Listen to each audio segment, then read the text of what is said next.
I was laid off from the C-suite twice, but now I'm making six figures and well on my way to seven.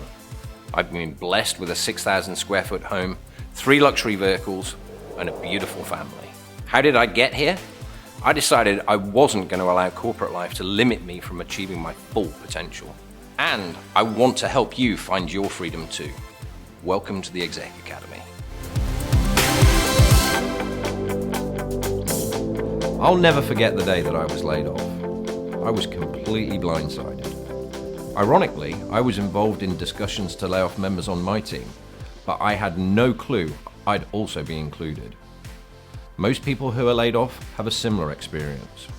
But if you're fortunate enough to know what's coming, here are a few tips to set yourself up for the future. First, don't just settle for a severance package. Fight to negotiate an exit story. Ask your boss to publicly portray your exit as a voluntary resignation, and then ask them to write you a layoff letter promising not to challenge your unemployment claim.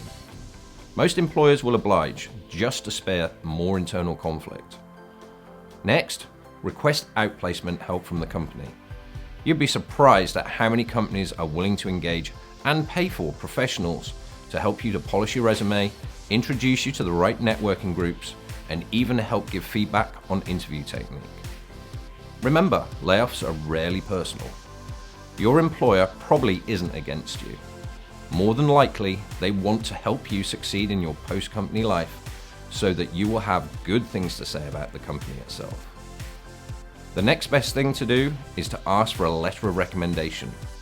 Because it doesn't cost them anything, most employers are happy to oblige. For you, this will have great value, so don't shy away from this one. This letter will also help you back up your voluntary resignation story. Most people are eligible for COBRA after being laid off. Normally, you have to pay for this healthcare yourself. It's a good idea to ask your employer if they'll foot the bill for the few months to help you get your feet established. Lastly, make sure you have a copy of all of your contacts. This is a must. 80% of jobs are found through personal connections and networks. Your so-called Rolodex will be an invaluable resource in your job search.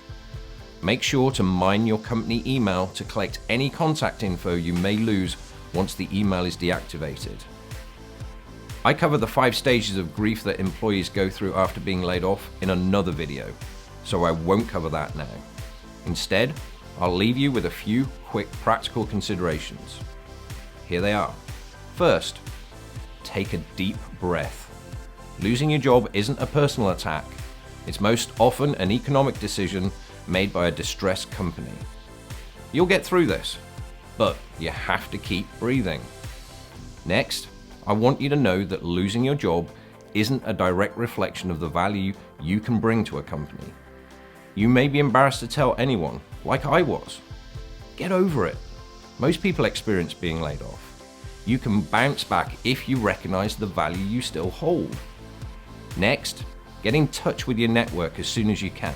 Really, as soon as this video ends, reach out to your business colleagues and let them know that you're back on the market and seeking a new opportunity. Next, act like an adult. Don't publicly vent your frustrations on Facebook, Twitter, LinkedIn, or some other social media platform. All it does is make you look bad, and even if you have a great resume, you will turn potential future companies off when they see your lack of poise online. And they will see it. Lastly, focus on the bright future ahead of you, not the gloomy past behind you. A key part of my success after being laid off was putting my effort and energy into visualizing what I would accomplish in the next 5 to 10 years. So get out there and re-establish your life.